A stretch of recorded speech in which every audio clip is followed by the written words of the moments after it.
Alain Ducardonnet est avec nous.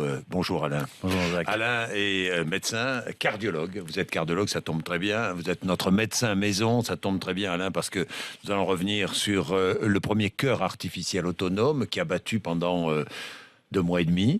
Et puis le patient est décédé dimanche soir. Il avait 76 ans à l'hôpital Georges Pompidou à Paris. 2 mois et demi. Le patient est décédé. On pouvait s'attendre à ce décès Malheureusement, oui. dans ce délai. Le professeur Carpentier l'avait dit. Il avait dit on fera tout ce qu'on pourra, mais peut-être que ça ne durera pas. Pourquoi ? Parce que d'abord, il faut se souvenir que la première greffe cardiaque, 67, Monsieur Vachansky, 3 jours. Barnard, c'était. Voilà, exactement. C'était la première greffe. Et ce monsieur de 76 ans était en insuffisance cardiaque terminale. Ça veut dire que le cœur était largement défaillant. Si on ne l'avait pas opéré, il aurait survécu quelques jours. C'est le principe de ce protocole qu'a donné la Haute Autorité de Santé. On accepte qu'on teste pour la première fois ce cœur artificiel chez un homme, chez 4 sujets, quand il n'y a pas d'alternative, c'est-à-dire qu'il n'y a pas d'autre possibilité. C'est ça le protocole français pour toute découverte, découverte mondiale. On va revenir sur les prochaines opérations parce qu'il va y en avoir d'autres. Normalement, 3 patients devraient être faits, 2 centres à Paris, 1 centre à Nantes. Bientôt. Dans les jours qui viennent. Dès qu'un patient... Alors là, je pense que le décès de ce patient va faire qu'on va attendre quand même de savoir pourquoi. Parce qu'il va falloir faire un certain nombre d'analyses pour savoir. Alors justement, on va en parler. Ce cœur artificiel est conçu d'abord en plastique dur.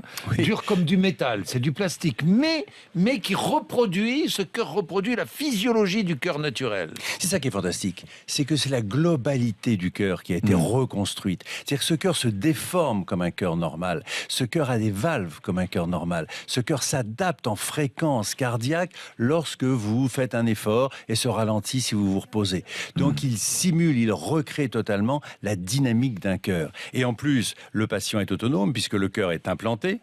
Et qu'il est relié simplement à des batteries. Alors ce patient justement était parfaitement lucide depuis 2 mois et demi. Il marchait avec son cœur artificiel ou... C'est un tout petit peu la frustration qu'on a nous tous. C'est qu'on n'a pas connu ce monsieur. Il n'a pas de visage, il n'a pas de nom.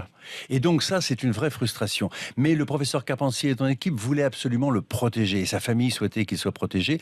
Car c'est vrai que pendant 2 mois et demi, il a été une source d'information colossale. Parce qu'on a recueilli en fin de compte les premières réactions vraiment en situation. Il a servi de cobaye quand même, oui, pardonnez-moi. On va dire ça, mais je pense qu'il était parfaitement conscient. C'est un pionnier, il a accepté ces règles du jeu. Et il savait que de toute façon, malheureusement, ses jours étaient comptés. Je pense à lui quand même, Il pouvait se lever, il pouvait marcher, est-ce qu'on le sait ça ? Dans le dernier communiqué, il était bien précisé qu'il respirait tout seul et qu'il avait commencé sa rééducation, c'est-à-dire qu'on commençait à lui faire des mouvements, à le mettre sur un vélo. Début de réadaptation.